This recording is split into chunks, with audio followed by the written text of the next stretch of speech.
Mister Mohan, मैंने file को आपके हवाले करते हुए ये कहा था कि ये फाइल बहुत ही जरूरी है, इसे संभाल के रखना। पुलिस ने तुम्हें चारों ओर से घेर लिया है, भलाई इसी में है कि तुम खुद को सरेंडर कर दो। 50 से लेकर 60 के दशक में लगभग हर दूसरी फिल्म में आपने ये डायलॉग सुना होगा। ये डायलॉग बोलने वाले एक्टर का नाम था जगदीश राज। जगदीश राज ने अपने 65 साल के करियर में 144 फिल्मों में पुलिस इंस्पेक्टर का किरदार निभाया। एक वक्त ऐसा भी आया जब किसी भी फिल्म की कहानी लिखते वक्त डायरेक्टर पहले ही तय कर लेता था कि जगदीश राज ही पुलिस इंस्पेक्टर का रोल निभाएंगे। इसी के कारण उनका नाम Guinness book of world records में भी दर्ज किया गया था। लेकिन ये नाम कैसे दर्ज किया गया था, इसके पीछे बड़ा ही दिलचस्प किस्सा है। वो तो हम आपको बताएंगे ही, साथ ही हम आपको बताएंगे कि उस सुपरस्टार की बेटी के बारे में, जिन्हें आपने हिंदी सिनेमा की कई बेहतरीन फिल्मों में देखा होगा। लेकिन आप उससे पहले हमारे चैनल पर नए हैं तो चैनल को सब्सक्राइब जरूर कर लें। अभिनय की दुनिया में कब कौन किस किरदार में दर्शकों को भा जाए, इसका अंदाजा खुद उस अभिनेता को भी नहीं होता। लेकिन कभी कभी इतिहास रचने वालों का इतिहास ही उनके अतीत को धुंधला कर देता है। ऐसे न जाने कितने ही सितारे हैं जिन्होंने अपने अभिनय के दम पर एक खास किरदार की जगह बनाई और दुनिया से विदा लेने के बाद उनकी छाप रह गई। ऐसे ही फिल्मी सितारे थे जगदीश राज।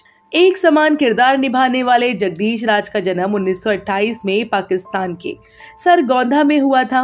उनकी बेटी अनीता बॉलीवुड में एक अभिनेत्री रह चुकी हैं।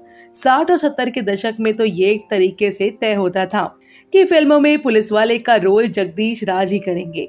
हालांकि कुछ फिल्मों में उन्होंने जज या डॉक्टर का किरदार भी निभाया है। उन्होंने समय समय पर खलनायक की भूमिका भी निभाई। जगदीश राज ने देवानंद से लेकर अमिताभ बच्चन जैसे दिग्गज अभिनेताओं के साथ काम भी किया है। जगदीश का जन्म साल 1928 में ब्रिटिश भारत में सरगोंधा में हुआ था, जो पाकिस्तान का हिस्सा है। इसके नाम से एक विशेष रिकॉर्ड है जिससे संभवतः कम ही लोग परिचित होंगे। इन्होंने 144 फिल्मों में पुलिस निरीक्षक का किरदार निभाया था। इसके लिए गिनीज वर्ल्ड ऑफ रिकॉर्ड में इनका नाम भी दर्ज है। जगदीश राज ने हम दोनों, गैम्बलर, जॉनी मेरा नाम, काला बाजार, ड्रीम गर्ल और दीवार जैसी हिट फिल्मों में अपने अभिनय का लोहा मनवाया। देवानंद से लेकर अमिताभ बच्चन जैसे दिग्गजों के साथ काम किया। कुछ फिल्मों में इन्होंने न्यायाधीश या चिकित्सक का किरदार भी निभाया था। हालांकि बाद में 80 और 90 के दशक में उनकी फिल्मों में सक्रिय कम होने लगी। कहते हैं कि बड़ी फिल्मों में पुलिस निरीक्षक का किरदार निभाने वाले जगदीश राज ने बाद में पुलिस की वर्दी ही सिलवा ली थी। वो भूमिका के लिए निर्माता निर्देशक के फोन आते ही सीधे कॉस्ट्यूम के सेट पर पहुंच जाया करते थे। रिपोर्ट्स के मुताबिक हॉलीवुड के एक कास्टिंग डायरेक्टर ने उनके बारे में पता चला तो वो जानने के लिए काफी उत्सुक हुए। फिल्मों में एक तरह से खास किरदार निभाने वाले जगदीश के बारे में जानकर वो हैरान रह गए। फिर लंबी लिस्ट देखकर गिनीज बुक की टीम को जांच के लिए मुंबई, जो उस समय बम्बई हुआ करता था, वहां बुलाया गया। इस तरह फिल्मी पुलिस निरीक्षक का किरदार निभाने का रिकॉर्ड बनाने के लिए गिनीज वर्ल्ड रिकॉर्ड्स में जगदीश का नाम दर्ज हो गया। जगदीश खुराना के बारे में किस्सा काफी दिलचस्प है। जब फिल्म लोहा और नाइंसाफी में उन्हें पुलिस कमिश्नर का किरदार निभाने को मिला तो उन्होंने बड़े ही रोचक अंदाज में जवाब दिया। वो बोले, चलो मेरा प्रमोशन हुआ। जगदीश राज ने 1992 में फिल्मों से दूरी बनाते हुए संन्यास ले लिया था।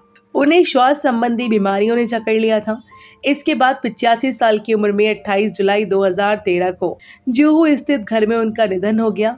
उनके निधन पर कई सेलेब्स ने शोक व्यक्त किया। उनके फैंस इस बात से काफी दुखे हुए थे। उनकी छवि कुछ इस तरह हो गई थी कि फिल्मों में स्थायी तौर पर पुलिस इंस्पेक्टर बन गए थे। दर्शक भी उन्हें इस किरदार में देखना पसंद करते थे और उनका चेहरा कुछ इस तरह याद रह गया। उनकी एक बेटी अनीता राज खुराना है, जो खुद भी बॉलीवुड अभिनेत्री हैं, जो प्रेम गीत, जरा सी जिंदगी, जमीन आसमान, मास्टर जी, छोटी सरदारनी जैसी फिल्मों में अभिनय किया है। जगदीश खुराना की एक और बेटी है जिनका नाम रूपा मल्होत्रा है। दामाद का नाम राकेश मल्होत्रा है। 80 के दशक की अभिनेत्री अनीता राज का जन्म 13 अगस्त 1962 को मुंबई में हुआ। अनीता के पिता जगदीश राज भी एक एक्टर रह चुके हैं।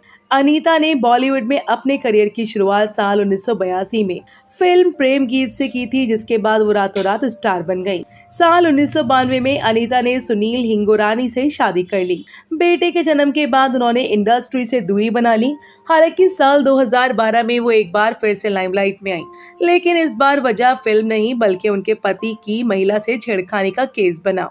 अनीता के पति सुनील हिंगोरानी पर एक महिला के छेड़छाड़ और धमकी देने का आरोप लगा था। इसके साथ ही उनकी सोसाइटी के पड़ोसियों ने उन पर आरोप लगाया था कि उन्होंने सोसाइटी के फंड से 1 करोड़ रुपए की हेराफेरी की है। इस मामले में सुनील को गिरफ्तार भी किया गया था। अनीता के फैंस उनकी फिल्मों का बेसब्री से इंतजार करते थे और जब उनसे पूछा जाता कि दोबारा बड़े पर्दे पर कब वापसी करेंगी, तो उनका जवाब यही होता, अच्छा रोल मिलने पर जरूर करूंगी। बीच में ऐसी खबरें आई कि अनीता को साल 2007 में फिल्म थोड़ा प्यार थोड़ा मैजिक में काम करने का ऑफर मिला था। उन्हें फिल्म की कहानी भी खूब पसंद आई थी, लेकिन फिल्मों में सितारों की भीड़ की वजह से उन्हें प्रोजेक्ट से किनारा कर लिया था। फिल्मों के अलावा अनीता ने कई सारे टीवी सीरियल्स में भी काम किया है, जिसमें आशिकी, ईना मीना डी का 24 शामिल है। इसके अलावा वो जो टीवी के शो एक था, एक राजा एक रानी थी में राजमाता प्रियमवदा का किरदार निभाती नजर आई थी। हालांकि अनीता राज आज इतनी ज्यादा फिट हैं कि उन्हें देखकर ऐसा लगेगा ही नहीं कि उनकी उम्र बढ़ रही है, बल्कि ऐसा लगेगा कि उनकी उम्र घट रही है। वो इतनी सुंदर और फिट है कि उन्हें आप देखकर यही कहेंगे, अरे ये तो बिल्कुल अभी वैसी ही है जैसे कई सालों पहले फिल्मों में नजर आती थी। जी हाँ, यही है आपकी अनीता राज, जो आज कुछ इस तरह नजर आती हैं और इन्हें कई धारावाहिकों में दादी माँ नानी के किरदारों में देखा जाता है। तो दोस्तों, अभी के लिए बस इतना ही। मिलते हैं अगली वीडियो में, तब तक अपना ध्यान रखिएगा।